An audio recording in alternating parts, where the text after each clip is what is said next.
Olá, pessoal, boa noite. Vocês me ouvem? Boa noite, professor. Boa noite, professor. Boa noite. Boa noite. Queria perguntar, antes da gente começar a aula, se foi tudo bem na monitoria, vocês gostaram, deu certo, conseguiram conectar, foi tudo bem? Teve algum problema? Não, deu tudo certo a conexão. Acho que a gente só ficou um pouco, assim, surpreso, porque antes a gente tinha aprendido econometria por somatório, e o senhor ensina por matriz, né? Então, na monitoria, ele falou um pouco dessa transição que a gente vai fazer. É que não é que eu ensino por matriz, né? Obviamente as duas formas são equivalentes, são só dois jeitos de escrever, né?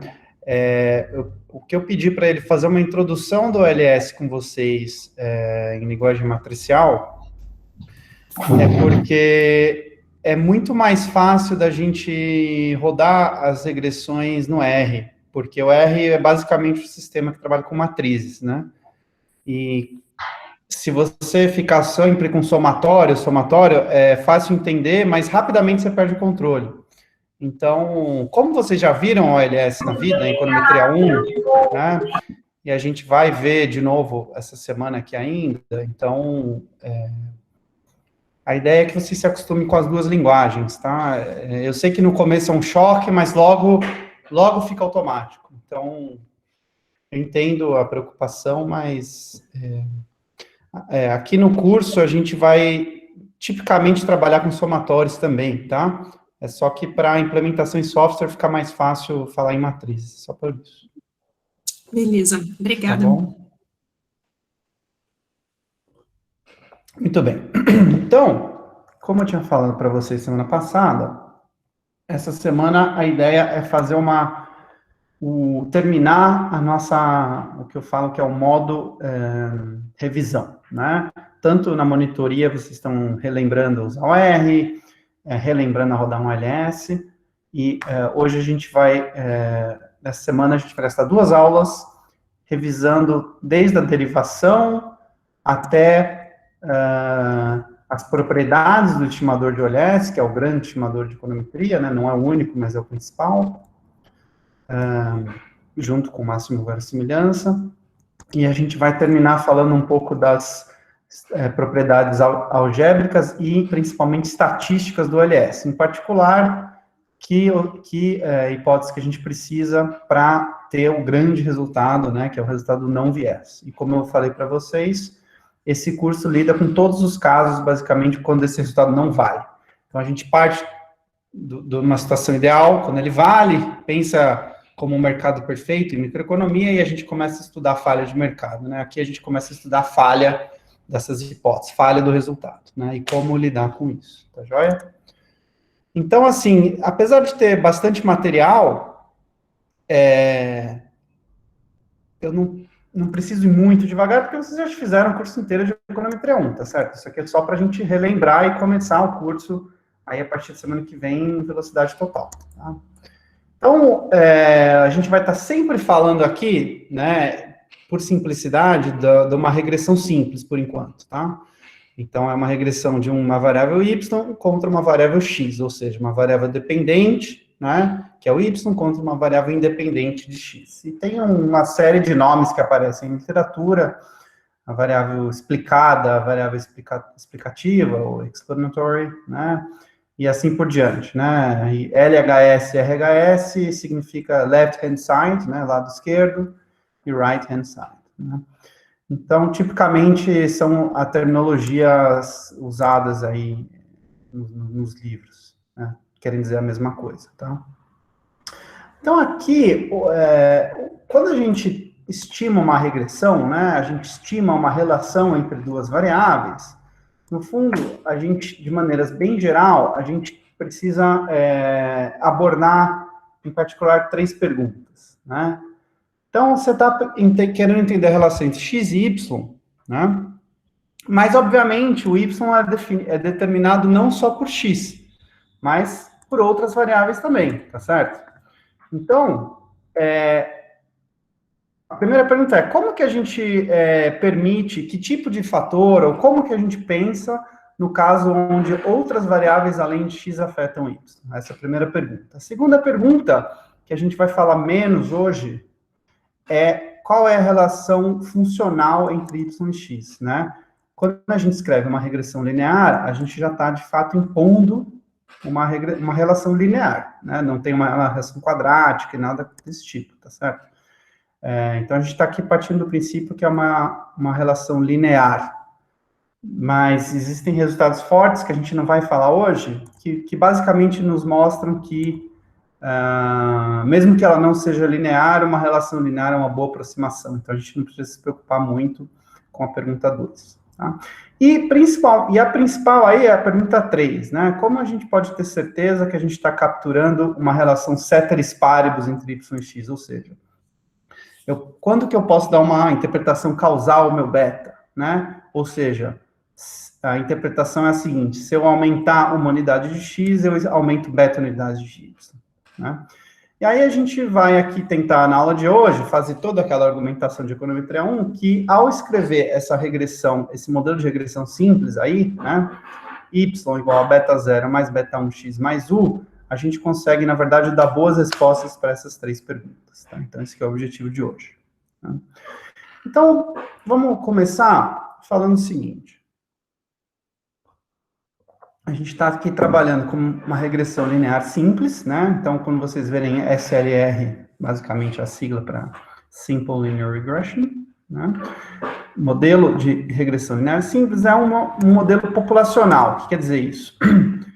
Ele é um modelo, notem que não tem o subscrito i, né? Ou seja, a gente não está falando ainda de dado, tá? A gente está falando de uma relação, da relação verdadeira, da relação linear verdadeira entre x e y. Ou seja, a gente não conhece a relação, né? No fundo, a gente quer estimar os parâmetros beta 1 e beta 0, né? Usando uma amostra aleatória de dados, e aí a gente quer chegar em beta 1 chapéu, né? E beta 0 chapéu, que são estimativas dos valores verdadeiros não conhecidos de beta 0 e beta 1, e para fazer isso, de certo modo, a gente precisa assumir algumas hipóteses em relação a como que o u e o x são relacionados, né?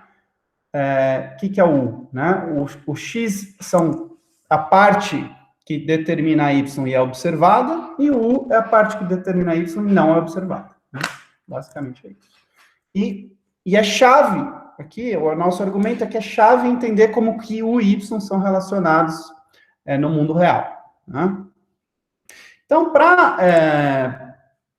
então, as hipóteses que a gente precisa fazer entre u e x, que vocês já sabem, mas a gente vai repetir aqui, são basicamente duas que depois a gente vai combinar em uma só. Tá? A primeira, ela não tem perda de generalidade nenhuma, ou seja, é simplesmente uma hipótese para simplificar a nossa vida, que é que o valor esperado, né, a esperança de u é zero. Na população é zero. Né? Ou seja, a esperança de u igual a zero. E por que eu digo que isso é sem perda de generalidade? Tá? Ou seja, eu não estou restringindo em nada ao assumir isso. Por quê? É muito simples argumentar o porquê. Imagina que que existe esse modelo aí, então, né, populacional, y é igual a beta 0 mais beta 1x mais u, e imagina que, por contradição, que a esperança de u não seja zero, tá? Seja, por exemplo, esse alfa zero aí, que é um número qualquer, tá? Pode ser qualquer número, diferente de zero. Se isso fosse o caso, a gente poderia simplesmente ajustar o intercepto, né? Renomear o intercepto que é entre 0 e beta 0 como beta 0 mais alfa 0, tá certo? Ao fazer isso, como aqui a gente está falando de uma relação de igualdade, né? Se eu somei do lado direito alfa 0, eu tenho que tirar alfa 0 de algum lugar. Então, eu posso tirar daqui. Então, agora, a minha parte não observada, que antes era só u, agora é u menos alfa 0. Logo, a esperança agora do meu novo erro, né, que agora eu redenominei como u menos alfa 0, agora sim é zero, tá certo? Então, o novo erro, que é o menos alfa zero,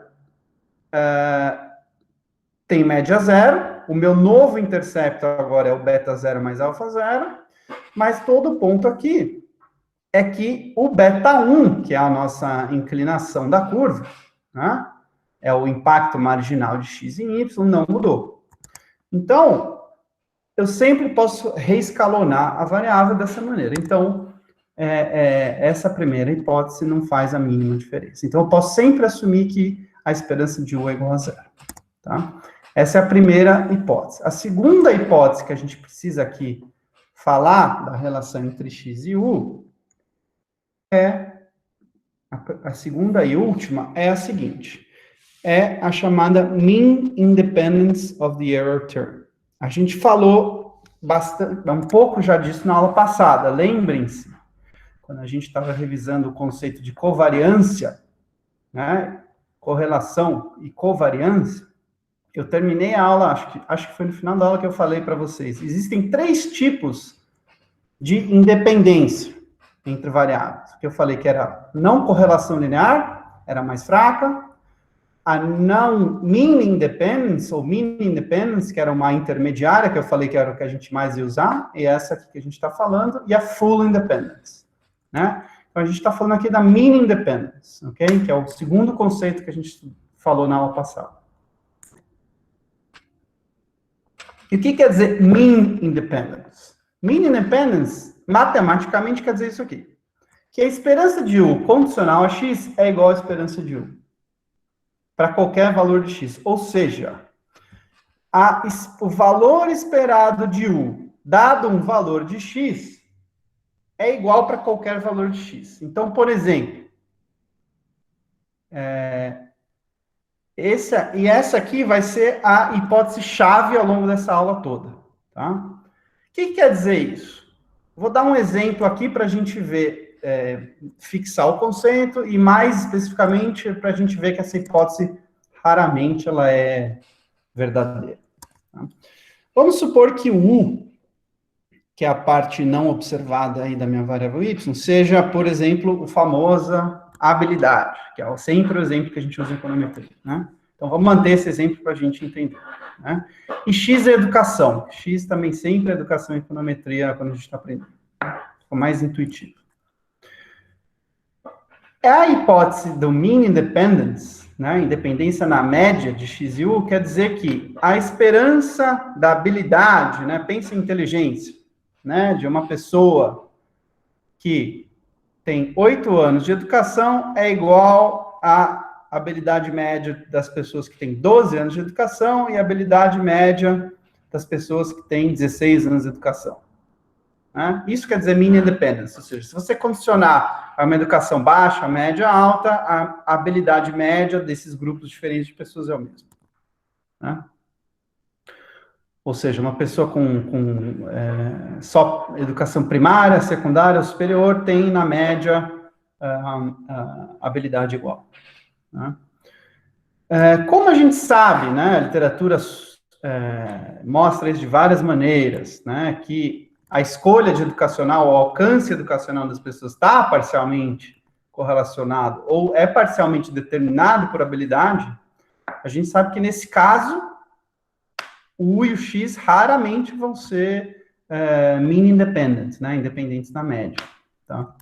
Então, aqui a gente já está dando uma dica que, nesse tipo de caso, essa hipótese não vai valer. Mas, vamos trabalhar ao longo dessa aula, supondo que isso vale.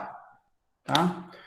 E aí, se a gente combinar essas duas hipóteses, que é a mean independence, que é a esperança de U condicional x igual a EU, com a primeira, que é simplesmente uma normalização, esperança de U igual a zero, a gente chega na esperança de U dado x igual a zero, que é o chamado Zero Conditional Mean Assumption. Tá? Então, a gente vai trabalhar com essa hipótese que combina, basicamente, as duas que a gente falou até agora. Tá? Alguma dúvida até aqui, gente? Alguma pergunta? Não? Nada disso é novo, né? Vocês já viram isso, vocês até falaram um pouco disso com o Nathaniel e viram em Econometria 1. Mas vamos seguir, por isso que eu estou indo um pouco rápido. Né? É sempre bom a gente ouvir de novo essas coisas, porque às vezes a gente entende uma coisa que ficou escapou no meio do caminho. Por que a gente faz esse tipo de hipótese, né? Porque ao fazer essa hipótese da média condicional zero, e pelo fato que o valor esperado, a esperança condicional, é um operador linear, e a gente falou isso na aula passada também, ao tirar a média condicional, a esperança condicional de y, lembre-se que y é igual a beta 0 mais beta 1 mais 1. Ao tirar essa esperança condicional de y, né, isso aqui tudo sai para fora da esperança, a gente sobraria aqui com um termo que é a esperança de u dado x, mas isso a gente acabou de assumir que é zero. Então, a gente sabe que a função de regressão populacional nada mais é do que uma função linear de x, o que deixa a nossa vida muito simples. Tá? Muito bem. Então, ao mostrar isso, a gente constrói aquele gráfico famoso de regressão que o Udrich... Então, o Udrich chama, né, no livro do Udrich ele chama de função regressão populacional, no livro do Angst e do Pischke eles chamam de função de esperança condicional, elas são a mesma coisa. Né?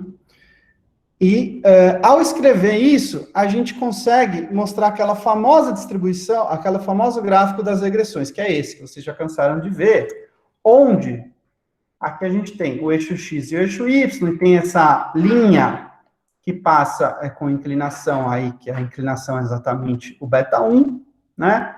O intercepto dela ali no eixo y é o beta 0. Então, ao rodar uma regressão, a gente está, no fundo, estimando essa linha nesse plano x e y, né? E aí você tem ali 3 pontos em cima dessa linha, que são o quê?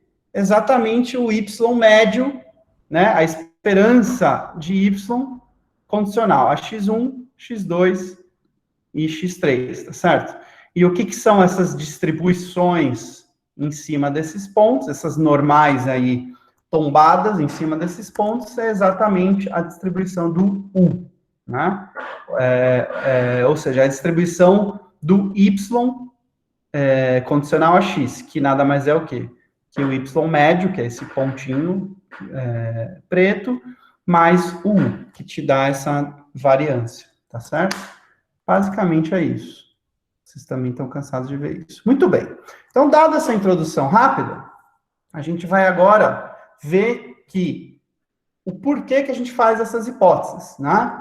Essas hipóteses nos dão, primeiro, uma derivação imediata do estimador beta, tá? E nos garantem as propriedades estatísticas, em particular o não viés do OLS. Essa simples hipótese que a gente fez até aqui. Tá? Então, vamos derivar de uma maneira bem simples o OLS. Né? Então, como a gente faz isso? Bom, primeiro a gente começa falando que a gente tem dados de x e y, né? E aí a gente quer usar dados de x e y para estimar beta 0 e beta 1. Primeira coisa que a gente tem que garantir é que x e y, cada observação, cada par de x, y, é uma observação, né? Então, a gente tem n observações e ela é uma amostra aleatória de tamanho n, né?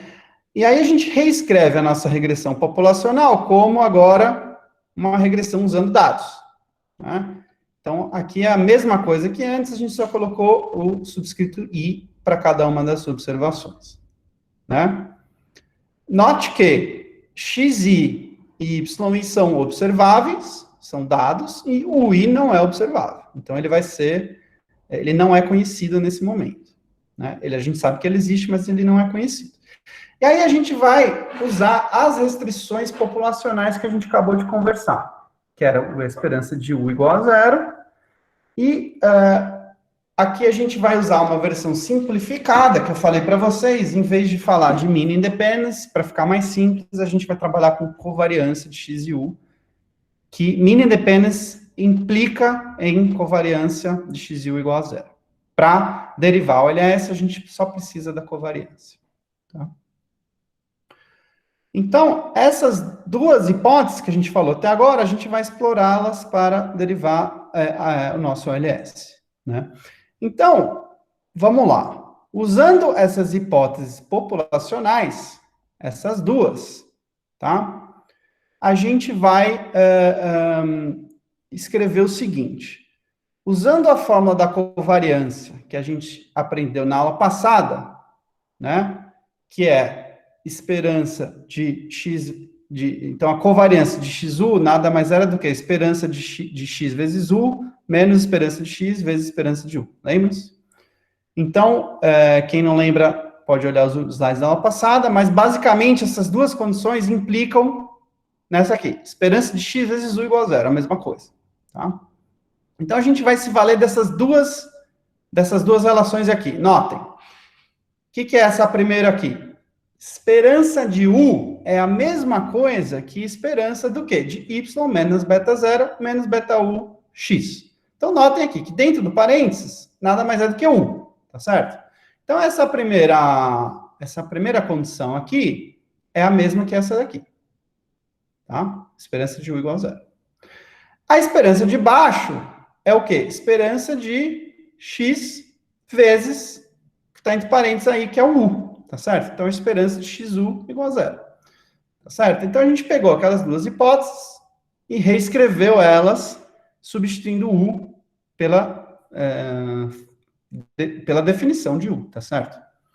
Essas condições são as condições que a gente falou que existem na população. Ou seja, a gente falou assim, a gente está assumindo que na população, no mundo real, que a gente não observa, com os betas verdadeiros, tá certo? Essas relações são verdadeiras, são iguais a zero. Então, a esperança de U igual a zero, a esperança de x vezes U igual a zero. Ok? Aí a gente vai falar assim, vamos usar, como é que a gente vai achar, então, os betas, né? Beta chapéu 0 e beta chapéu 1, as estimativas. A gente vai usar, simplesmente, vai explorar as contrapartes amostrais das minhas hipóteses populacionais. Então, ao invés de eu falar que esperança de U igual a zero, lembra-se que eu falei que esperança e somatório são equivalentes, são contraparte populacional e amostral da mesma coisa, né? Então, a esperança ser igual a zero populacional, o contraparte empírica, né, a contraparte amostral, é o quê? Que eu pego os meus UIs, agora estimados, notem que aqui eu estou trabalhando com UIs estimados, então eu estou agora no mundo de dados, então é o YI menos beta 0 chapéu, menos beta 1 chapéu XI, isso nada mais é do que o UI chapéu, certo? E se eu somar todos eles, dá zero. Então, na média, os UIs chapéu são zero, né? Então, isso é uma contraparte empírica do esperança de U igual a zero, tá certo? Alguma dúvida aqui? Obrigada. Alguma dúvida? Professor, ainda não entendi muito bem esse n elevado a menos 1. Dividido por n, né? A média. Exatamente. O que você não entendeu? É só dividido. É só que ele está embaixo. Sim, mas no modelo anterior, quando não era dos dados, você não dividia por n, né? Era só a esperança do Não, mas a igual a zero. esperança é o quê? É a média, né? Esperança de x é a média de x, tá certo? Certo ou não? Tá certo, tá certo. Então, se eu tiver 3 observações de x, x1, x2, x3, como é que eu tiro a média disso? É x1 mais x2 mais x3 dividido por n, que é igual a 3, tá certo? Correto. Então, é só isso que está escrito aqui. Eu estou somando o U, aqui no caso, né? N vezes, tá? E aí estou dividindo por N. Então, é a média. Ficou claro? Claro. Tá. Obrigado. E aqui a mesma coisa. Oi. Só falando dessa covariância de XU é igual a zero, no caso da a primeira hipótese que eu fiz sobre a população é sem perda de generalidade nenhuma, mas essa segunda, sobre a covariância, tipo, apesar de ser uma hipótese leve, já tem uma perca de generalidade. Tipo, Por quê? eu não sei, é uma pergunta, eu não tô falando. Não, assim, ao assumir que o erro é igual a zero, você pode sempre fazer isso, como você disse, sem perda de generalidade. A segunda hipótese é toda a chave aqui, tá? Que é a não covariância de x e u. Quando você diz não tem, você está perguntando se tem ou não perda de generalidade, a resposta que eu posso te dar é a seguinte: isso pode não ser verdade nos dados, né? Então, de certo modo, tem perda de generalidade, porque se não for verdade nos dados, e eu sempre falo isso, que é o ponto todo do curso, é que se isso não for verdade no mundo real, né, e a gente acabou de falar de um caso onde não é verdade, ou seja, a habilidade, que é o nosso U, um exemplo de U, e X é um exemplo de educação, são correlacionados, a gente sabe que eles são correlacionados, né? Então, nesse caso, se eu quiser rodar uma regressão onde X for educação, a habilidade não é observada, então ela vai imediatamente cair para dentro do U, certo? Nesse caso, essa segunda hipótese não vale. E aí, qual é a consequência disso? Não consigo estimar meu beta? Não é essa a consequência. Eu sempre consigo estimar meu beta, porque o beta é uma fórmula matemática, você sempre consegue estimar, tá? Porém, ele vai estar errado, ele vai estar viesado. É isso que a gente vai terminar a aula falando. Tá claro? Tá claro. Então, mesmo se não for verdade nos dados, eu vou estimar, só que o que eu vou estimar não vai ser o parâmetro verdadeiro, na média. Exatamente. Você vai estar sistematicamente estimando um parâmetro errado, né? Não importa se você tirar várias amostras diferentes, aleatórias, o teu estimador está errado, porque a hipótese que está por trás da tua fórmula está errada. Entendeu? Entendi. É isso. Obrigado. Então, como eu sempre falo, esse curso vai estudar modos de estimar o beta corretamente, mesmo que essa hipótese esteja errada. Esse é todo o ponto. Então, a gente já chegou no final da aula, na verdade, tá? Mas esse é todo o ponto. Então, notem que aqui, continuando aí no ponto do Thiago, a gente parte do princípio que essas duas coisas são verdadeiras, tá? Onde beta 0 e beta 1 chapéu são o quê? Estimadores, agora, que são funções de dados, certo? São estimados, né? A gente ainda não sabe o que é, mas a gente está supondo que existem alguma fórmula para calculá-los, né? E aí, vamos pegar agora a primeira dessas duas relações, que é essa aqui, que era igual a zero, e vamos simplesmente fazer uma manipulação nela, tá? Ok? Então, estou partindo aqui da linha 1, ok? Agora, eu vou passar, como o meu operador de soma é um operador linear, né, assim como a esperança, eu vou passar ele aqui para dentro, então eu vou separar em 3 termos. Então, notem que n menos 1 e o somatório, agora vai passar para yi, né, menos n menos 1 somatório de beta 0, menos n menos 1 somatório de beta 1 xi. Tá certo? É só abrir o parênteses da primeira linha para a segunda, ok? Se alguém tiver alguma dúvida, me pare aqui nas passagens. Muito bem, agora eu vou passar para a linha de baixo. Vamos continuar. Então, o primeiro termo aqui não muda, y continua igual, então a somatória de y vezes n menos 1. O beta 0, ele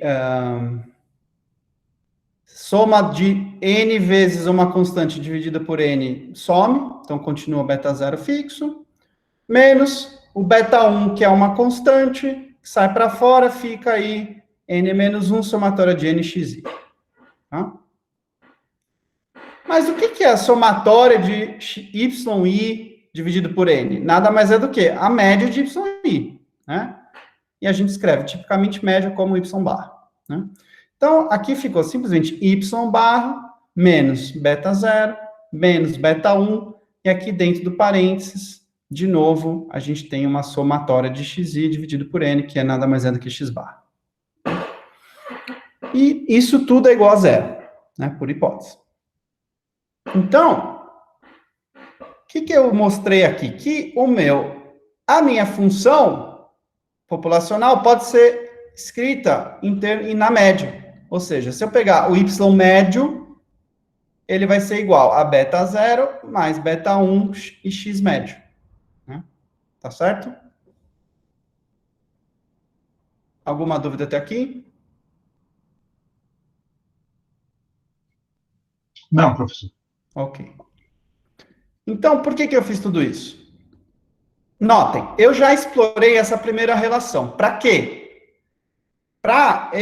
Notem, né? Eu tenho duas equações e duas incógnitas, certo? Então, esse aqui parece sistema de equação de colegial, tá certo? Duas equações, duas incógnitas. Como é que a gente resolve? A gente pega a primeira equação, isola uma das variáveis em função da outra. Então, se eu passar o beta 0 para cá, eu fico beta 0 igual a y barra menos beta 1 chapéu x barra, que é o que eu vou fazer. Aí eu vou pegar essa relação e substituir na segunda equação. Né? Então, é isso que a gente vai fazer agora. Então, a primeira relação nos deu essa aqui. Né? Aí a gente rearranja os termos e isola o beta 0. E agora eu vou pegar esse beta 0 e substituir na segunda equação.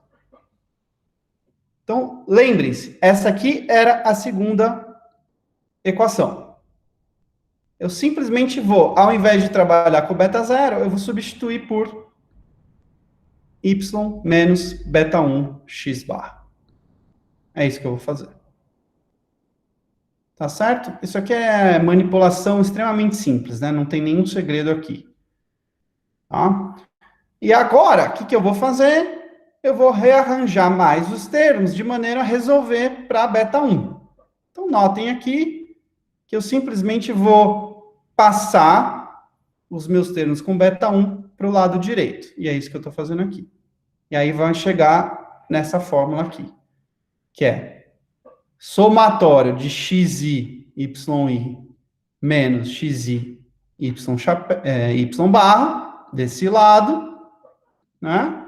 E eu passando tudo para cá, vai ficar beta 1 somatório, né? O somatório está multiplicando tudo, xi vezes xi menos x barra. Tá? É isso que está acontecendo aqui. Tá claro aqui, gente? Alguma dúvida? Até aqui? Não, tudo certo. Beleza. Então, notem que praticamente terminou, né? Essa equação aqui, 18, basta eu isolar agora o beta 1. Né? Então, basta eu pegar tudo que está dentro desse colchete aqui, que nada mais é o quê? Do que somatória de xi menos x barra ao quadrado, e passar dividindo para o lado esquerdo. Eu sempre posso fazer isso, porque isso aqui nada mais é do que um número, desde que ele não seja zero, tá certo? Ou seja, se esse somatório aqui for maior que zero, eu posso, e ele sempre é positivo, porque é uma soma de quadrados, né? Eu posso escrever o quê? Que o beta 1, então, é o somatório de xi menos x barra, y menos y barra, dividido por somatório de xi menos x barra ao quadrado. Né? E isso, como a gente já viu também na aula passada, nada mais é do que a fórmula de covariância em cima, de x e y, e embaixo é a covariância de x com ele mesmo, ou seja, é a variância de x. Então, o que é genial aqui é que a gente entende que o beta 1 nada mais é do que a covariância de x e y dividido pela variância de x, normalizado pela variância de x. Tá certo? Professor, você pode voltar no último slide, só 20 segundinhos, que eu perdi a última passagem, por gentileza? Este? Isso, a 18. Sim, qual passagem que você perdeu? Tá show. É a 18 aqui, mas já ficou claro aqui. Já ficou Obrigado. Claro? No slide seguinte, eu só pego esse colchete e passo para o lado esquerdo. Né, sim, que para mim foi a distributiva aqui que eu não peguei, mas agora tá super claro. Obrigado. Tá, Jorge. Beleza. Tá ok? Certinho. Beleza. Se alguém tiver alguma dúvida aqui, acho que vale um pouquinho revisar a aula passada, que a gente fez várias dessas relações passo a passo bonitinhas, né? Para esquentar os motores para hoje. Tá. Muito bem.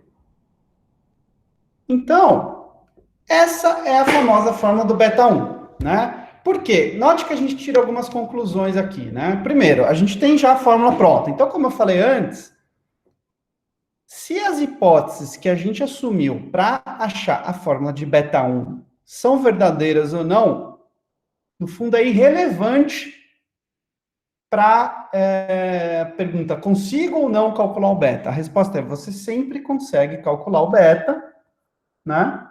Caso o teu denominador não seja zero, porque uma coisa dividida por zero não existe. Caso ele não seja zero, ou seja, caso o x tenha alguma variância, ou seja, basta o x não ser uma constante, tá certo? Basta o x não ser uma constante que eu consigo sempre calcular um beta 1 chapéu. Ok? Beta 1 chapéu. Tá? Ou seja, a fórmula pode ser computada sempre que a variância amostrada do x for não zero. Tá certo? Muito bem. Então, isso aí, intuitivamente nos diz que eu preciso ter variação no x para permitir calcular o impacto de x em alguma coisa, né, no y. Senão, não dá para fazer nada. Tá? Muito bem.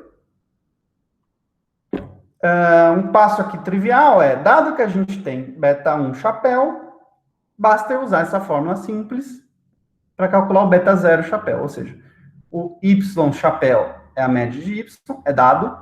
O x chapéu, x barra é dado, né? É só a média do x. O beta 1 chapéu a gente já calculou, então, álgebra simples, eu chego no meu beta 0 chapéu. Tá certo? Então, aqui eu termino a derivação do nosso famoso OLS. Aí você fala, acabou, né? Resolveu o problema de econometria. Na verdade, não. Por quê? Peraí. Porque tem duas coisas aqui acontecendo. Em primeiro lugar,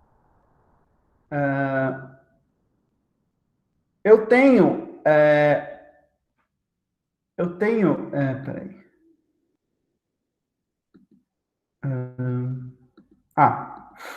Antes de eu falar das propriedades estatísticas, vou falar de uma outra coisa. Então, essas fórmulas nos dão os meus betas, chapéu. Já tenho os betas chapéu, já calculei. Basta apertar botão, basta eu pegar caneta e papel, eu consigo calcular sempre o meu beta 0, meu beta 1. Além disso, ao fazer esses cálculos, eu consigo chegar mais longe. Né? Eu consigo achar os fitted values de y, que é o meu y chapéu. O meu y chapéu é o quê? É o valor previsto de y para cada x. Então, se você me dá um x, eu pego o meu beta 1 chapéu, o meu beta 0 chapéu, eu te dou qual que é a minha previsão do meu y. Ou seja, dado aquele gráfico que a gente viu lá atrás, né, se você me der, por exemplo, x2, eu vou falar, para um cara com educação em x2, educação média, eu estimo que o salário dele vai estar aqui, na média. É esse pontinho aqui. Né? Então, aquele y chapéu vai ser exatamente isso aqui. Esse ponto. Certo? Muito bem. Então, eu consigo fazer esse tipo de cálculo. Além disso, eu consigo achar o quê? O erro da previsão do modelo, que é o nosso famoso resíduo, que é o chapéu. O chapéu nada mais é do que o y menos o y chapéu, ou o y menos o beta 0 chapéu, menos beta 1 chapéu y. Tá? E isso é interessante por quê? Porque se eu não tivesse derivado o LS da maneira que eu fiz com vocês aqui, eu poderia ter feito de uma maneira completamente diferente. Inclusive, que é a maneira que foi feita originalmente. Né? Que dá o nome ao LS. O LS é o quê? Mínimos quadrados ordinários, não é isso? E o nome sai daqui. Se eu pegar o meu U, que é o meu erro de previsão do modelo, ao quadrado, então, mínimos quadrados, né, é o quadrado do erro. O quadrado do erro é o quê? A somatória do yi menos beta 0 chapéu menos beta 1 chapéu x ao quadrado. Se eu fizesse a somatória, aí eu escolher um beta 0 e beta 1 que minimize essa soma, né, mínimos quadrados, eu vou chegar numa fórmula. Então, se eu tiver aqui a derivada, né, fazer uma maximização simples, não, uma minimização simples. derivada parcial em beta 0, derivada parcial em beta 1, achar igual a zero e achar os valores, eu vou chegar na mesma forma que eu achei os slides de cima. Então, é consistente nesse sentido. Tá? Muito bem, então terminamos a derivação do OLS. O OLS tem algumas propriedades algébricas. O que quer dizer propriedades algébricas? Quer dizer que são propriedades que valem, de novo, independentemente se as hipóteses são verdadeiras ou falsas. Tá? Porque são propriedades que saem da própria álgebra da forma. Tá? Então, lembrem-se, né? Eles saem, na verdade, pela definição, ou seja, pela própria fórmula em si. Né? Em primeiro lugar, lembre-se que a gente começou o LS usando esse momento aqui. Né? Esse momento quer dizer o quê? O momento amostral, que é a somatória do U chapéu igual a zero. Não era isso? A gente partiu desse princípio. Isso implica o quê? Que se a gente, de fato, for lá e pegar o chapéu, não o verdadeiro, porque o verdadeiro a gente não sabe, mas o chapéu estimado, e a gente somar, eles vão dar zero, por definição, por construção. Tá certo? Por construção.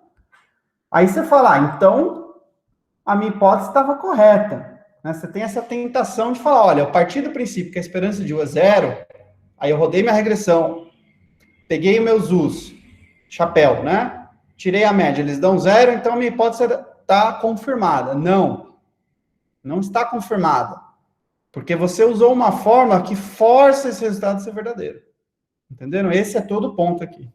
Então, por isso que a gente chama de propriedade algébrica, não é uma propriedade estatística, não é uma coisa que você descobriu, é uma coisa que é forçadamente verdade. Em outras palavras, o fato que o U chapéu na média é zero não tem nada a ver com o fato de que a esperança de U, a hipótese de esperança de U igual a zero. Porque isso aqui é um resultado algébrico, é um resultado que sai por construção da fórmula do teu beta. Ok? Alguma dúvida aqui? É uma coisa conceitual. Peraí, você falou, isso não tem nada a ver com a esperança de U ser igual a zero, é isso? É isso, exato. O que eu quero dizer? O fato do somatório de U chapéu ser zero, a média de U chapéu ser zero, é uma consequência da fórmula que a gente achou dos betas. Ele não quer dizer que a minha hipótese inicial de esperança de U igual a zero, né, a média do U verdadeiro ser zero, é verdadeiro ou falso. Isso não quer dizer que confirma a nossa hipótese inicial, é isso que eu disse. Ficou claro? Sim, obrigado. Esse é importante. Esse conceito é importante. Mas, professor, eu não posso mudar o meu beta zero arbitrariamente para tornar o meu U amostral zero? No caso, eu sei que é impossível testar o verdadeiro, mas não, eu fiquei meio confuso com isso. Não, note. O teu beta 1, beta 0 chapéu, as fórmulas garantem, eles forçam que o U chapéu seja zero. Né? A média do chapéu seja zero. O que eles não dizem nada em relação ao U verdadeiro. Porque você não conhece o verdadeiro. Certo. Tá certo? Ou seja, em outras palavras, né? Se a tua hipótese da esperança de U for errada, vamos supor que ela esteja errada. Aí eu falei, mesmo que ela esteja errada, você consegue estimar os betas. Você consegue estimar, quer dizer, te sai um número, certo? Te sai lá, beta 1 chapéu igual a 2. Mas você não sabe se essa é uma boa estimativa ou não. E eu te digo mais, se a tua hipótese de esperança de U igual a zero e esperança de U barra X igual a zero forem ruins, ou seja, não forem verdade, eu te digo com certeza que o teu beta chapéu é uma péssima estimativa de beta. Ficou claro agora? É isso que a gente vai estar falando aqui. A gente não chegou lá ainda, mas esse é todo o ponto dessa apresentação. Tá? De maneira similar, lembre-se que a gente começou com duas hipóteses, né? A primeira era esperança de U igual a zero, e a segunda era esperança de x vezes u igual a zero. Né? Então, ela também se traduz numa outra propriedade algébrica do beta, que é o quê? Ao estimar esses betas por OLS, por definição, a esperança de x vezes u, ou, aqui no caso, a somatória de x vezes o chapéu, né, dividido por n, ou seja, a média da somatória, a somatória de x vezes o chapéu está sempre zero. Tá? Ou seja, isso aqui nada mais é do que a covariância amostral de x e o chapéu. Então, a covariância, ou a correlação, mais fácil falar, de x e o chapéu é zero. Né? Então, vocês falam assim, a minha hipótese lá, aqui é a mesma coisa. A minha hipótese era que x e u eram não correlacionados, né? E aí você foi lá e verificou isso. Não, você não verificou isso, é a mesma coisa. Você mostrou que x é não correlacionado com o chapéu, que não é a mesma coisa que o verdadeiro. O teu chapéu é construído de tal maneira que ele não seja correlacionado com x, por definição. Porque os teus betas, as formas dos teus betas forçam isso. Eles são construídos a partir dessas hipóteses, tá claro? Tá claro, gente? Alguma dúvida aqui? É o mesmo ponto do slide anterior, mas agora com a segunda hipótese. Tá?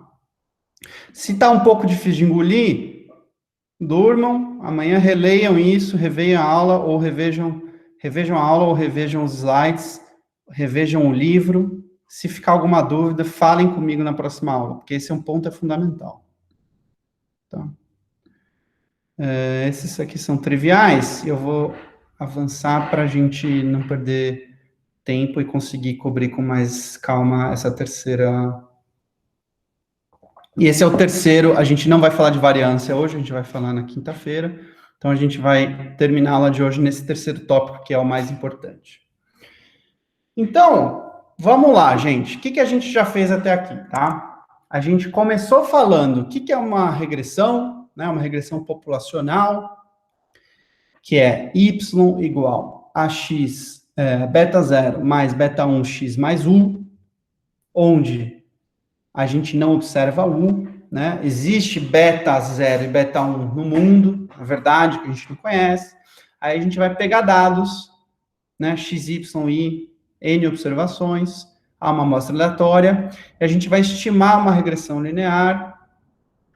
E para estimar o beta, nossa estimativa de beta 1 e beta 0, que a gente chama de beta 1, beta 0 chapéu, a fórmula para calcular, a gente constrói a partir de duas hipóteses que a gente impõe, que é a esperança de u igual a 0 e a esperança de x vezes u igual a 0. Tá? Agora, a gente vai ver o porquê dessas hipóteses. Essas hipóteses nos garantem que as nossas estimativas são boas, sejam boas. E ser boa aqui, no caso, quer dizer ser não viesado. E agora eu vou mostrar para vocês, e vocês vão relembrar, que a gente precisa dessas hipóteses que a gente fez. Tá? Então, o que quer dizer ser boa, ser desejável uma estimativa? Né? É que a gente tenha um bom comportamento desse estimador. O que quer dizer isso? Né? Quer dizer o quê? Se a gente tivesse várias amostras, e para cada uma dessas amostras a gente calcular um beta 0 e beta 1, na média, pelo menos, a gente acerta. Por quê? Por que não acerta sempre? Né? Porque, lembrem-se, beta 0 e beta 1, os parâmetros verdadeiros são constantes, são alguns números que a gente não conhece. Né? Aí a gente calcula beta 0 chapéu, beta 1 chapéu, que são estimadores de um número. E são o quê? Funções de dados, uma função linear de x, y, i, né? Que são o quê? Variáveis aleatórias. Então, se o beta 0 e beta 1 chapéu são variáveis, são funções de variáveis aleatórias, eles também, por consequência, são variáveis aleatórias. E por ser variáveis aleatórias, não são constantes, certo? São variáveis, não são constantes. Então, às vezes, eles vão dar um número corretas e no número errado. Mas o maior objetivo aqui é pelo menos falar, ó, na média a gente acerta, tá certo? Às vezes é um pouquinho para baixo, um pouquinho para cima, mas na média a gente está acertando. E esse é o que a gente está buscando aqui, né? Então, a gente vai chamar isso do quê? De não viés. A noção de não viés, unbiasedness. Que é o quê? Uma característica desejável do estimador OLS. Ou seja, em matemática, a gente quer que a esperança do nosso beta chapéu seja igual ao beta verdadeiro, sem chapéu. Tá certo? Isso é não viés. Então, na média, ou seja, em expectativa, em esperança, o meu beta chapéu me dá um beta verdadeiro. Aí você fala, como é que eu sei se isso é verdade ou mentira? Né? Se eu não conheço o beta verdadeiro, aí que entra a estatística, a propriedade estatística. Não é mais propriedade algébrica. Né? Deixa eu pular isso aqui. Então, como eu falei para vocês, se a gente tiver amostras diferentes, a gente vai gerar estimativas diferentes, beta 1 diferentes, tá certo? E é por isso que o beta 1 chapéu é uma variável aleatória, que eu já falei aqui para vocês, tá certo? Então, não só o beta 1 é uma variável aleatória, como ele vai ter o quê? Uma média e uma variância, por ser uma variável aleatória. Então, eu quero que a média desse beta 1 chapéu seja o meu beta verdadeiro, seja o meu beta 1 verdadeiro. E eu também vou ter, então, uma variância atrelada a esse estimador beta 1 chapéu. Tá ok? Alguma dúvida até aqui? Não? Professor, Oi. para chegar na prova disso é só simplesmente substituir o beta 1 pela fórmula que a gente chegou lá de estimador e resolver, né? Na prova do quê?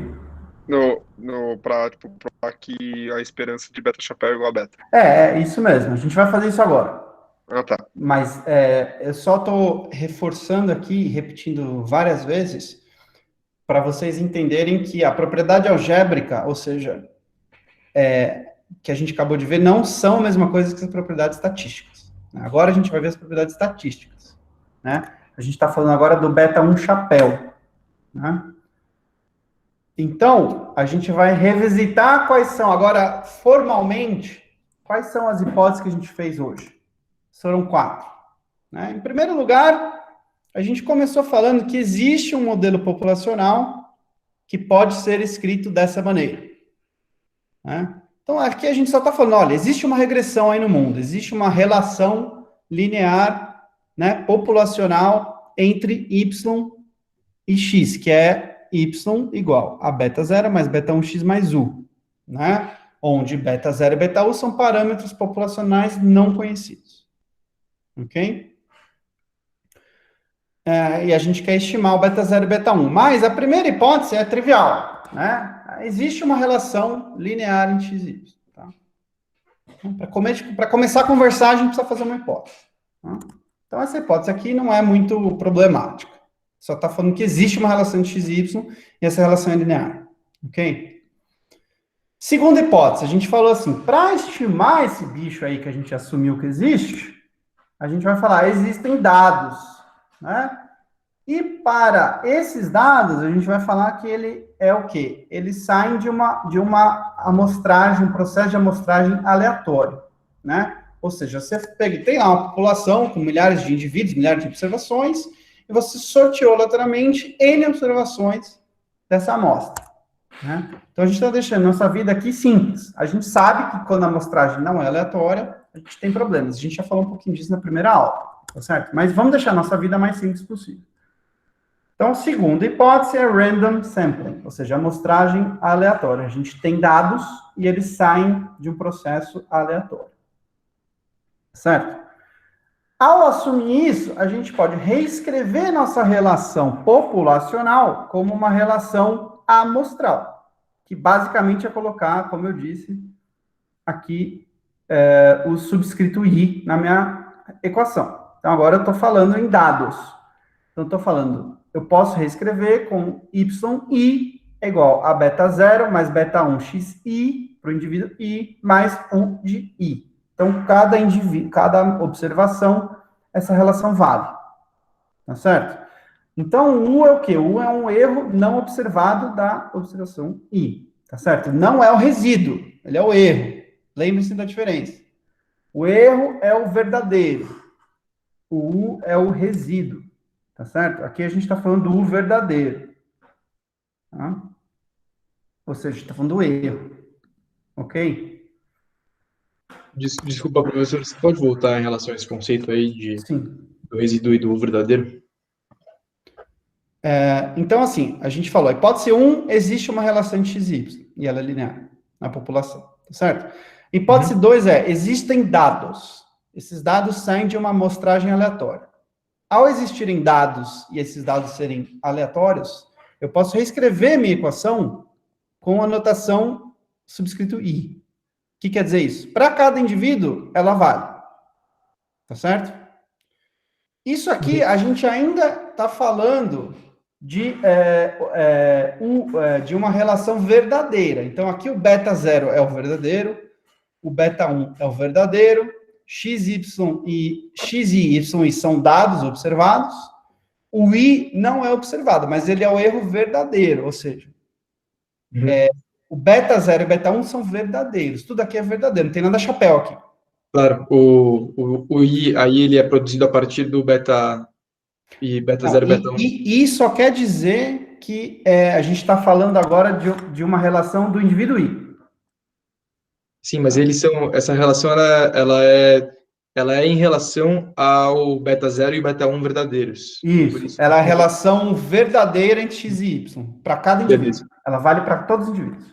Beleza, ficou claro. Tá? Obrigado, hein? Isso. E como o beta 0 e beta 1 são os verdadeiros, o i também é verdadeiro para todos isso. Então a gente chama isso de erro. Né? Quando a gente estima os betas, né, aí a gente não está falando mais de U, a gente está falando de U chapéu. Aí a gente chama isso de resíduo, que ele é estimado. O I não é não observado. Tá certo? Obrigado, hein? Valeu. Joia. Gente, podem sempre me interromper. Já que eu não estou vendo vocês têm que me chamar a atenção. Joia? Hipótese 3, a última hipótese fácil. Aí a gente tem a 4, que é a difícil.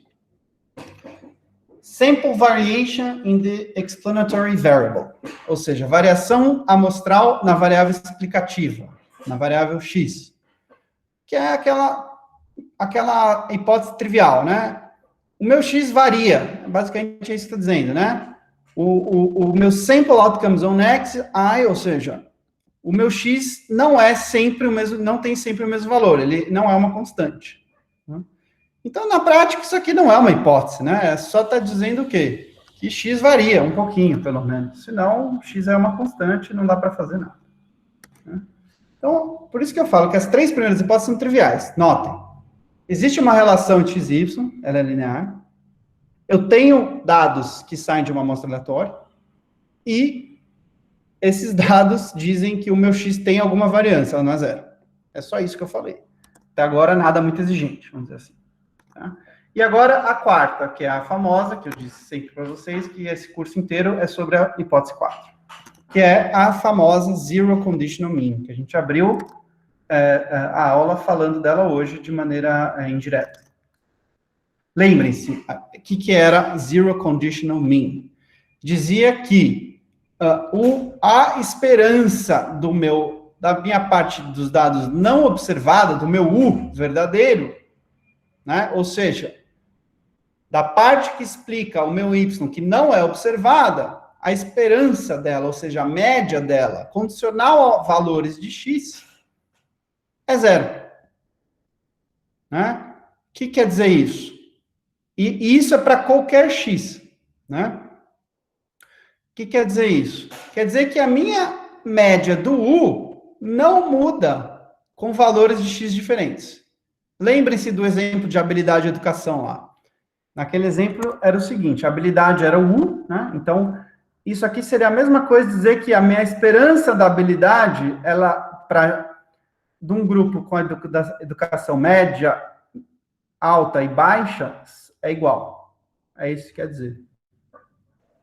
Tá Professor, claro? Oi. Mas nesse caso significa que o é não correlacionado a x ou que o é independente de x? Vamos lá. Ela é uma hipótese. Você falou duas hipóteses alternativas que eu falo que são hipóteses de independência, né? Foi o que eu falei na aula passada. A hipótese de trabalho geralmente é o mean independence, que é a esperança condicional de U condicional x igual a zero. Na hora de derivar o OLS, a gente substitui pela covariância, porque é mais fácil a matemática, tá?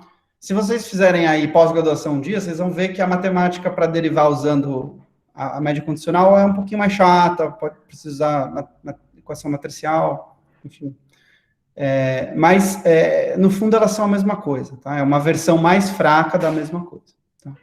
Não se preocupa muito com essa distinção, elas querem dizer quase a mesma coisa. Tá claro? Tá sim, obrigado. Tá. Quando você vê isso aqui, em outras palavras, quando você vê isso aqui, isso implica que covariância de x e u é zero, tá? É mais forte. Então, é mais que suficiente, vamos dizer assim, para o resultado. Entendeu? Então, ele é uma condição suficiente para a covariância ser zero. É isso que eu estou dizendo. Muito bem. Então, essa é a nossa quarta hipótese. A gente já falou de 3, essa é a nossa quarta. Tá? Aí, como eu falei várias vezes, note que isso é importante. Nós podemos computar o OLS sendo o caso ou não que essa hipótese é verdadeira. Tá certo? Então, mesmo que ela seja falsa, eu consigo calcular beta 0 e beta 1 chapéu. Não? Eles vão ser péssimas estimativas, mas eu consigo calcular. Muito bem.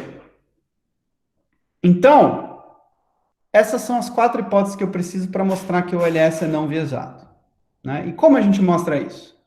A gente quer mostrar que a esperança de beta 1 chapéu é igual a beta 1. Né? Então, vamos começar a mostrar isso. Vamos pegar a fórmula. Né? Pegou a fórmula. Qual era a fórmula? A gente mostrou há uma hora atrás. Né? Beta 1 chapéu é igual a somatório de xi menos x barra vezes yi, que é nada mais é do que a covariância de x e y amostral, né? Dividido pela variância amostral de xi. Tá certo? Isso daqui a gente mostrou aí uns 20 slides atrás. Então, vamos começar a partir da fórmula do beta 1 chapéu. Agora, a gente vai fazer o quê? Antes da gente fazer, para ficar claro, a gente vai ver que as 4 hipóteses que a gente acabou de falar são necessárias para esse resultado, sendo que as 3 primeiras são triviais, necessárias, mas triviais, e a quarta não é trivial, mas também é necessária. Ok? Então, vamos lá. A gente vai... o livro usa essa notação, então eu vou seguir.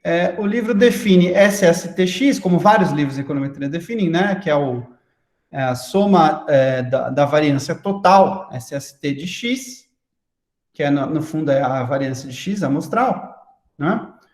E simplesmente reescreve SST, né? Aqui na forma do beta. SST é a variância amostral do x, é a variação total de x, e ele é um número positivo, porque é uma soma de quadrados, certo? Isso, ao ser positivo, a hipótese 3 nos garante que esse número é o quê? É maior que zero, certo? Então, notem que aqui eu já estou usando a hipótese 3. A hipótese 3 nada mais é do que o x varia, lembra-se? X varia, o x não é uma constante. Isso diz que o SST é um número maior que zero. Então, a SLR3, a hipótese 3, já garantiu que pelo menos essa conta eu consigo fazer. Né? Essa conta eu consigo fazer. Porque eu posso dividir qualquer número por um número não zero. Beleza. Passo 2. Eu vou tirar o y daqui e vou substituir pela minha linha de regressão, que é o quê? Beta 0 mais beta 1 xi mais o i. Tá certo? Isso aqui já está implícito que eu estou usando a hipótese 1 e 2. Eu falei para vocês que era trivial o uso dessas duas hipóteses. Por que eu estou usando a hipótese 1 e 2? Note, a hipótese 1 dizia que existe a relação linear entre x1, entre x e y. Está aí a relação linear. A hipótese 2 dizia que eu consigo usar, eu tenho dados, ou seja, eu coloco subscrito i, que está aí, né? Y, etc, etc, etc. Então, aqui eu já usei, nesse slide, as 3 hipóteses iniciais. E eu vou pegar esse y aqui e vou substituir aqui dentro dessa forma. Tá claro? Por que eu estou fazendo isso passo a passo? Para vocês verem que eu estou usando as hipóteses nessa minha conta, né? Para mostrar aquela igualdade que eu comecei falando, né? O não viés. Tá? Então, já usei aqui 3 das 4 hipóteses. Tá?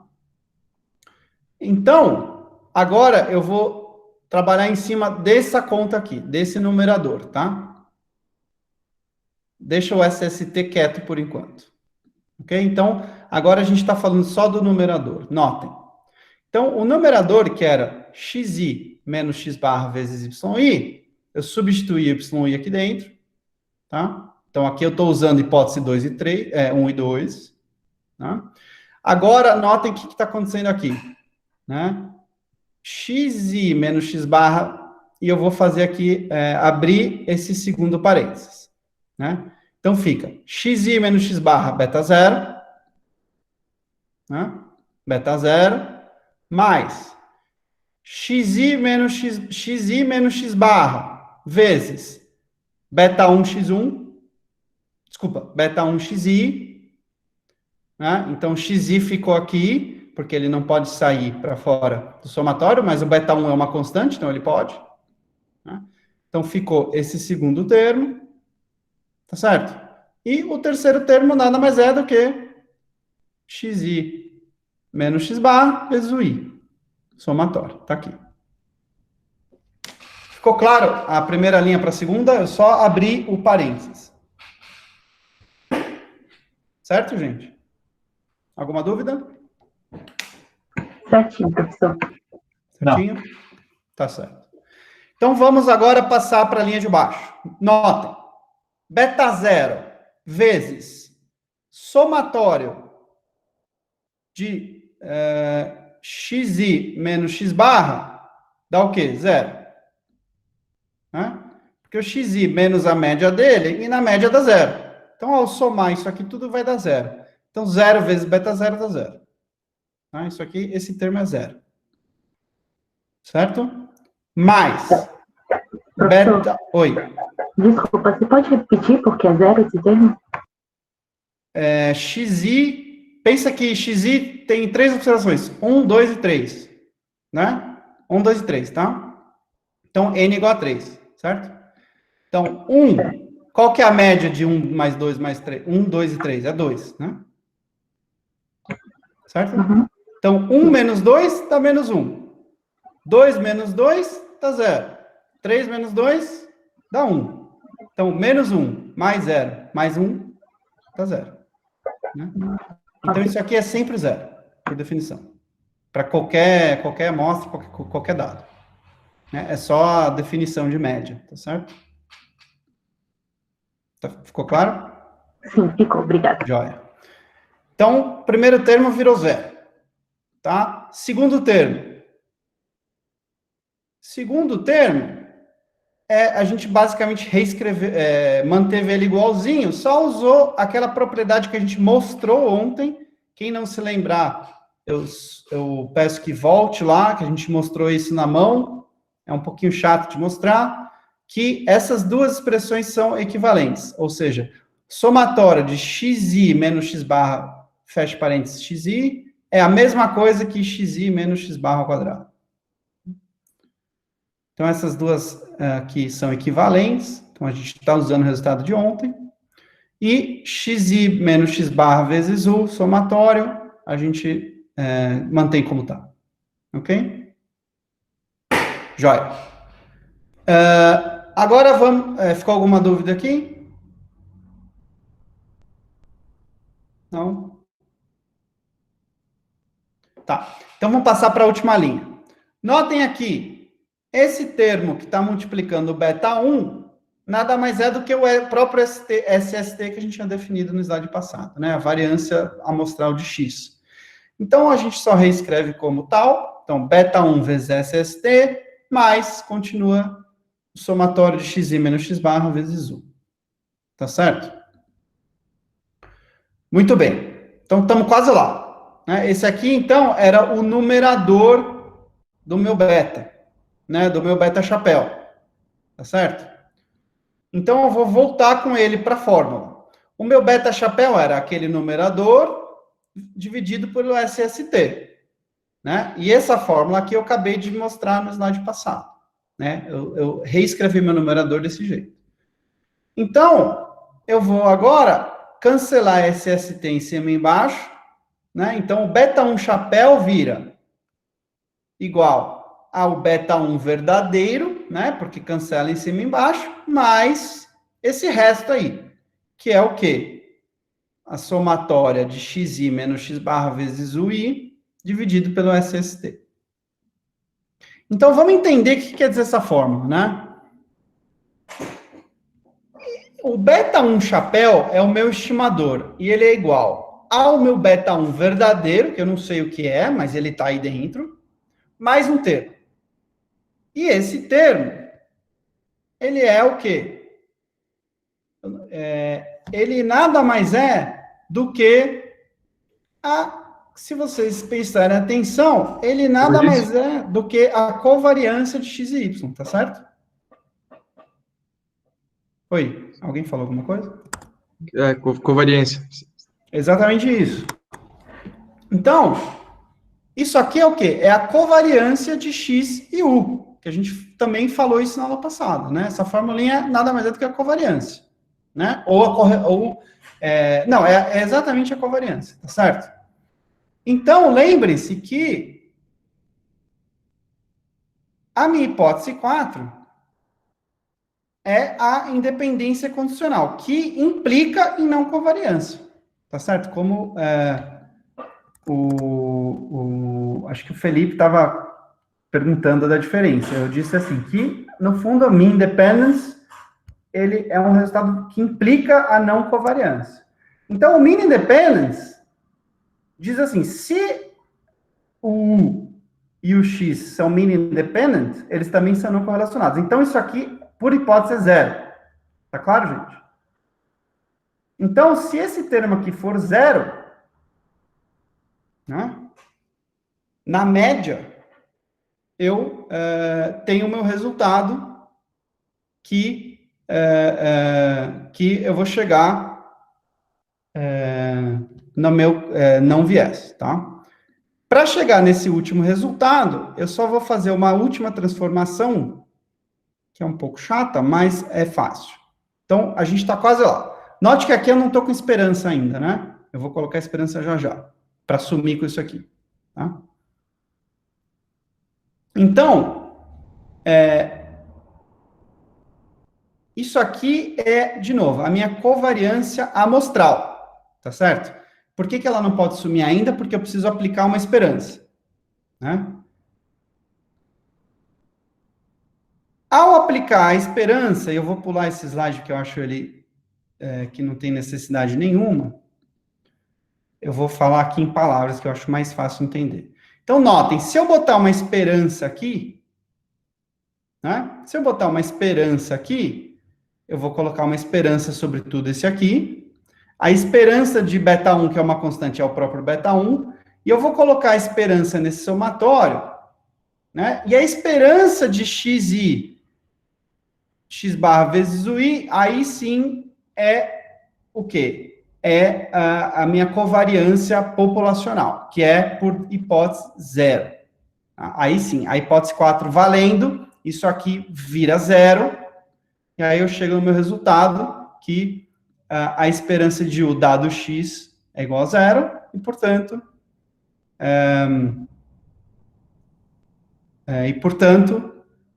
a esperança de beta 1 pode ser escrita como a esperança de como beta 0 mais a esperança de WI vezes o I, onde WI nada mais é do que XI menos X barra, tá?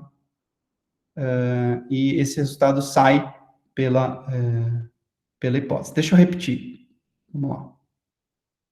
Deixa eu repetir, que acho que não ficou muito claro. Acho que eu vou ter que definir o que é U aqui para vocês. Vamos lá. De novo, beta 1 chapéu é igual a beta 1 mais essa somatória. Vamos redefinir o que está escrito aqui. Como? WI. WI eu vou usar como XI menos X barra dividido por SST para ficar uma notação mais simples. Então, eu reescrevo o meu beta 1 chapéu igual a beta 1 mais somatório de WI vezes UI. Né? Porém, né, o meu beta 1, ele é a função do erro não observado e o WI também é função dos meus dados X. Né? E, então, eu posso aplicar o quê? A minha hipótese 4, que é a mean independence. Ao aplicar a mean independence, aqui é todo o jogo, é o seguinte. Ao aplicar esperança de WI vezes UI condicional ao X, eu posso o quê? Tirar o meu WI para fora. Por quê? Porque o meu WI é função de X. Né? Então, ao condicionar em X, eu estou falando que, olha, o X está dado. Então, o I, que é a função de X, eu posso tirar para fora, porque é um operador linear. Então, eu posso reescrever esperança de W vezes U condicional a X como W fora igual a esperança de U condicional a X, que a gente sabe que é igual a zero, por definição. Professor, nesse caso, o W seria o SST? O W é o XI menos o X barra dividido por SST. Tá aqui. Você pode repetir por que você tirou isso do... Sim. No próximo slide lá que você pode retirar? Sim. Só para ficar claro o que é W, aí eu vou responder a sua pergunta, tá? Respondendo, então, as duas perguntas. Notem que essa fórmula aqui é um bicho meio feio, né? Somatório de XI menos X barra dividido por SST. Então, pega tudo isso aqui, né? Isso aqui e isso aqui e chama de W, tá? Aí a gente fica com essa formulinha mais simples, né? Beta 1 chapéu igual a beta 0 mais somatório de UI, WI, ok? Porém, o que é importante entender aqui? W, tanto beta 1 chapéu quanto W são funções, são uma função de X, né? É função de dados, tá certo? Isso aqui, W é o quê? XI menos X barra SST de X. Então, é tudo X aqui dentro, tá certo? Como você está falando de uma função de X, ao tirar a esperança dessa função, que a princípio é uma variável aleatória, mas eu estou tirando agora a esperança condicional, e ao condicionar, o que quer dizer condicionar? Quer dizer de fixar X. É isso que é condicional, né? Então, o X deixa de ser aleatório, passa a ser fixo. Ao ser fixo, você pode pensar que W é uma constante. Então, ela sai fora da variância. Ficou claro agora? Ficou, obrigado. Tá jóia. Então, a hipótese SLR4, que é de Mean Independence, que é o que está escrito aqui, garante esse passo aqui. Tá certo? Garante que eu possa escrever E, esperança de W vezes U condicional a X é igual a W, esperança de U condicional a X. E esperança de U condicional a X, a gente sabe que é zero, pela hipótese. Tá claro? Então, eu posso agora sim aplicar a minha esperança sobre o beta 1 chapéu, que é a mesma coisa que a esperança da minha formulinha do slide passado, né? É quinto parênteses. Aí eu vou abrir esse parênteses, então beta 1 pula para fora, e agora eu tenho a somatória da esperança de U vezes I, e eu sei que como eu tenho aqui uma esperança condicional, eu posso pegar o I e passar para fora. E eu sei que a esperança de UI é zero. Então, esse último termo some. E aí eu fico com esperança de beta 1 igual, de beta 1 chapéu igual a beta 1.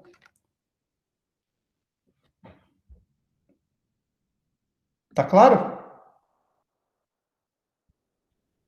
Então, esse é o teorema que a gente aprende em econometria 1, que as hipóteses 1 a 4, sendo a 1, 2, 3 super fáceis e a 4 a mais difícil, né, garantem que a esperança do beta 0 chapéu é igual a beta 0 e a esperança de beta 1 chapéu é igual a beta 1.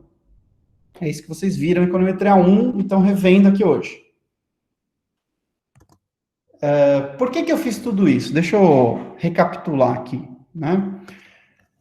Para mostrar o quê? Essas hipóteses 1 a 4, e vamos parar de falar 1 a 4, porque no fundo a única que importa é a 4, o que ela diz? Ela diz que o verdadeiro, deixa eu repetir 1000 vezes o que é o verdadeiro. O U é tudo que afeta, tudo que determina W, tudo que determina Y que não é X, né? Ou seja, X é a parte observada de Y e U é a parte não observada de Y.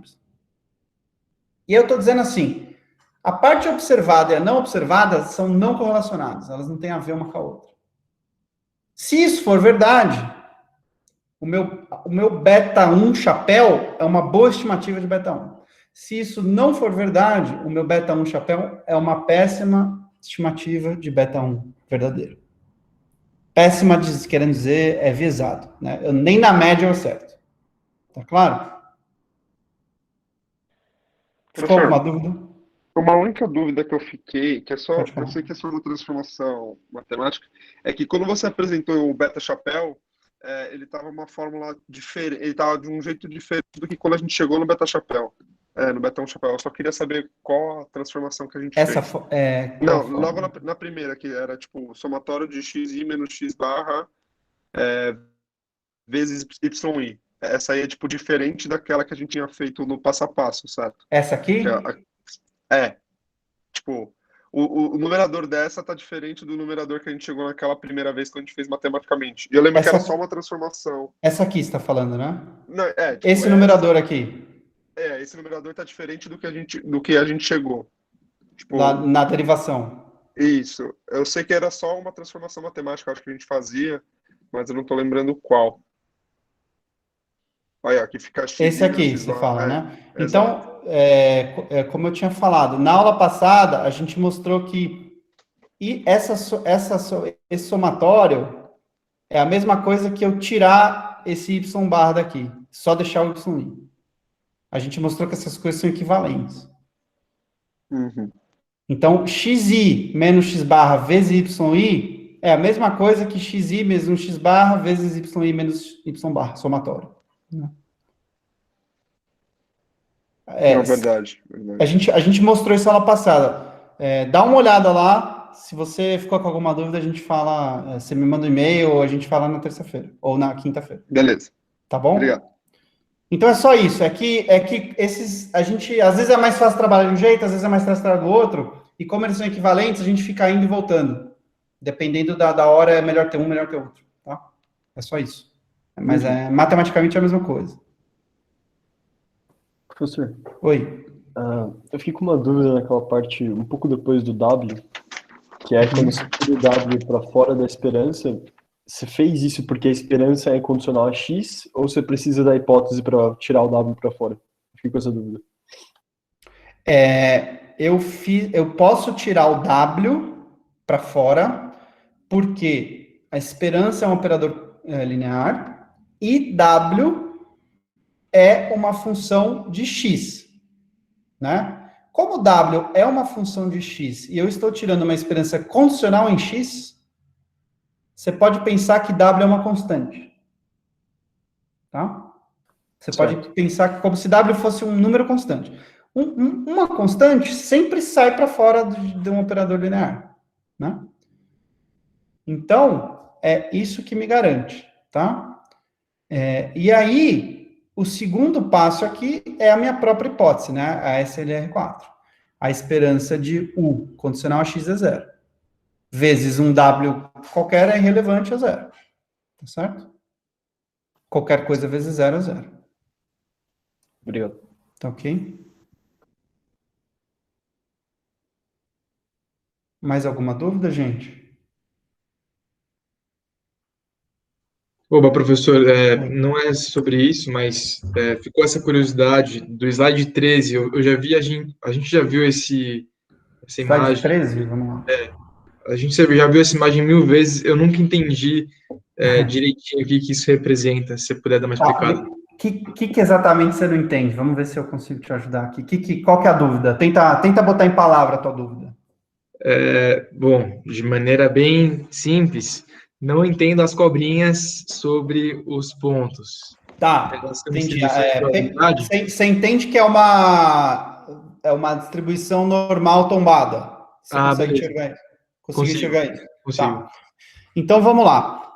A linha inclinada aqui, né, que tem uma inclinação positiva, que passa pelos 3 pontinhos, né, ela é o quê? Ela é exatamente isso aqui. Quando eu circulo assim em azulzinho, vocês veem, né? Não, tá claro. Então, isso é o quê? É a minha função de esperança condicional. No fundo, é a minha regressão estimada, né? Sem os resíduos, sem os erros, sem os resíduos. Né? Então, se você me der um X, eu tenho os betas, tá certo? Uhum. Então, você me deu X é 4. Aí eu multiplico por beta 1, somo beta 0, eu falo, o teu Y na média, condicional a X igual a 4, é tal. Então, essa reta te dá isso. Então, você fala que, entendeu? Então, por exemplo, X3 aqui, ó, que era educação alta, né? Então, fez faculdade. Quem fez faculdade tem um salário médio igual essa bolinha aqui, né? Que daria aqui, você bate aqui no eixo, você sabe o valor. Certo? Uhum. Excelente. Tá super claro. Entendeu? É isso, né? E assim sucessivamente, para cada ponto. O que é a cobrinha, né? É a distribuição em volta, ou seja, vamos pegar essa cobrinha aqui. Tá? Então, assim, já te disse o que é o pontinho lá, né? Pontinho preto. O que ele é? Ele é a média dessa distribuição. Né? Ele é a média salarial de quem tem pouca educação, X1. Né? Só que, dado a média, tem uma distribuição de salário. Tá certo? Então, essa cobrinha 1 é a distribuição salarial das pessoas que têm pouca educação. E assim sucessivamente para as outras distribuições. Maravilha. Obrigado, hein? Tá joia. Vamos lá, gente. Mais dúvidas?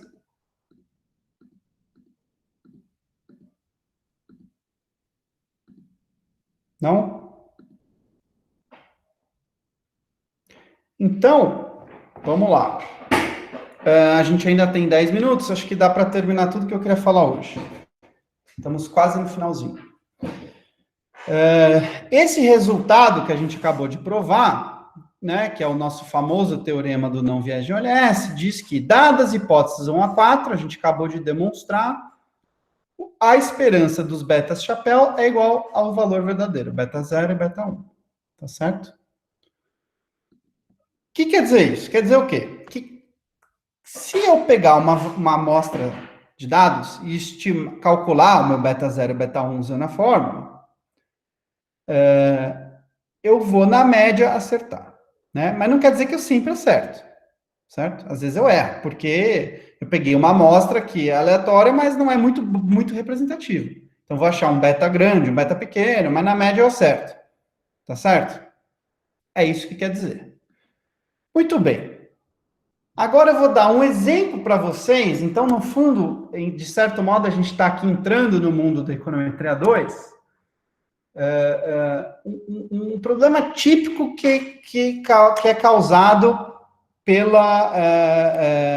que tipicamente causa viés, que é o famoso viés da variável omitida. Né? Então, a gente vai continuar falando de salário e habilidade e escolaridade nesse exemplo. Por que a gente vai fazer isso? Eu vou começar aqui a ilustrar o porquê que eu digo que a hipótese 4 quase nunca vale. Tá? Então, por exemplo, né, a gente já deu um gancho aí, mas vamos seguir nessa linha. Então, quando existe uma variável importante omitida, e o que quer dizer omitida, né? Omitida quer dizer que ela não está na regressão. Aí você fala, mas por que você omitiu? Porque eu não observo, não é que eu quero omitir, esqueci de pôr, é que eu não observo, né? Então, por isso que eu digo que ela é omitida. Então, vamos supor que a gente quer estimar a regressão aí onde y é salário, ou log de salário, para ter uma interpretação percentual, S é anos de educação, e A é a habilidade individual da pessoa, tá? Então, aqui está implícito que a gente acha que, que beta 1 e beta 2 são positivos, tá certo? Ou seja, na média, ceteris paribus, uma pessoa com mais escolaridade, aprendeu mais coisas, vai ganhar mais no mercado de trabalho, e uma pessoa que tem uma habilidade mais forte, trabalha mais duro, mais inteligente, ceteris paribus vai ganhar mais no mercado de trabalho. Tá? Muito bem. Qual é o problema todo? A gente não observa habilidade nos dados, né? Aqui o livro cita Current Population Survey nos Estados Unidos, você pode pensar PNAD no Brasil, a gente não observa habilidade, a gente observa algumas coisas que estão correlacionadas, mas a gente não observa habilidade, né? Uma coisa inata da pessoa. Né? Mas, esse aqui é o modelo verdadeiro, que a gente gostaria de estimar.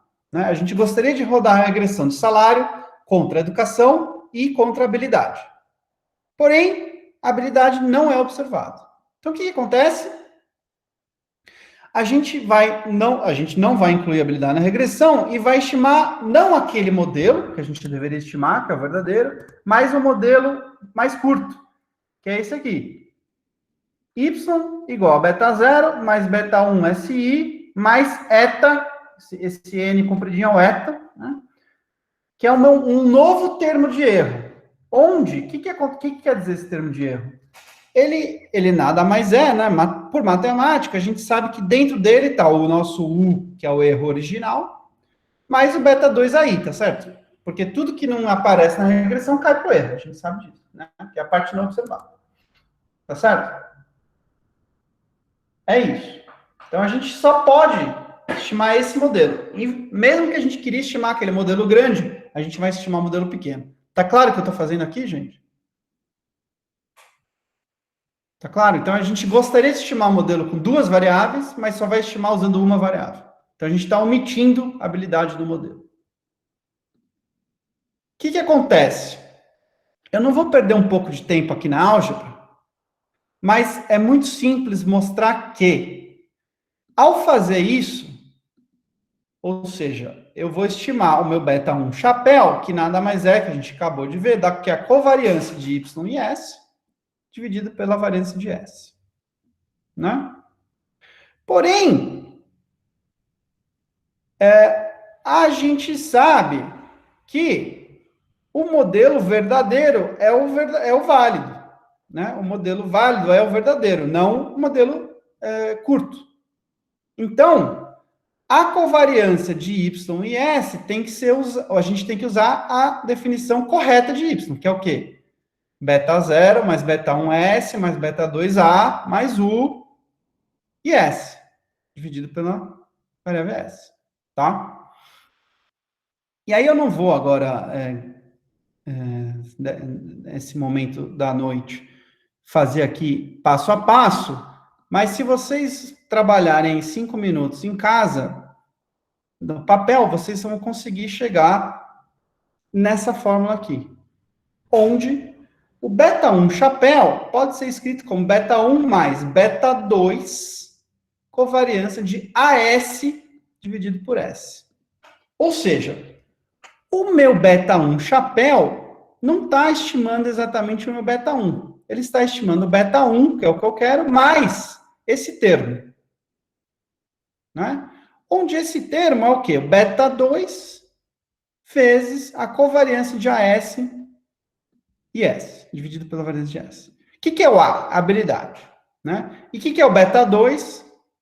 Beta 2 é o impacto de A em salário. Tá certo? É o meu coeficiente na regressão, no meu modelo populacional verdadeiro. Então, notem aqui. Ao excluir a habilidade do meu modelo, o meu beta 1 chapéu está viesado, e o viés é exatamente esse termo aqui.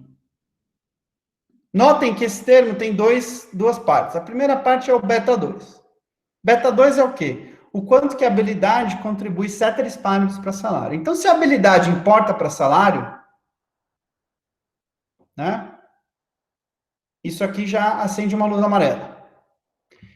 Além disso, se a habilidade for correlacionada ou tiver ou covariar, né, com educação, ou seja, a covariância de A e S for diferente de 0, acende a segunda luz amarela. Né? Então, se esses dois termos forem diferentes de 0, e a gente acha que os dois são positivos, né? Porque maior habilidade leva a um maior salário, e pessoas mais habilidosas tendem a acumular mais educação na vida, né? O coeficiente estimado, que é o beta 1 chapéu, que é o quê? O impacto de educação em salário, vai estar o quê? Dessa regressão curta, né, que a gente omite a habilidade, vai estar o quê? Superestimando o impacto de educação sobre o salário. Por quê? A intuição é muito clara, né? Se eu simplesmente pegar educação e salário, você vai achar uma relação super positiva, né? Quem só fez primário ganha pouco, quem fez só colégio ganha mais ou menos, e quem fez faculdade ganha mais, né? Mas, né, talvez quem estudou mais, quem chegou lá, fez pós-graduação, fez MBA, fez tudo, esse cara também é um cara trabalhador, um cara ambicioso, um cara mais com mais esforço, enfim, esse cara vai ganhar mais, de qualquer jeito. Então, a gente está, no fundo, combinando dois efeitos. A gente está falando que parte do efeito vem de educação de fato, mas parte vem da fato que a habilidade e a educação são correlacionadas, positivamente. Então, o teu beta 1 chapéu vai estar superestimando o teu beta 1 verdadeiro. Né?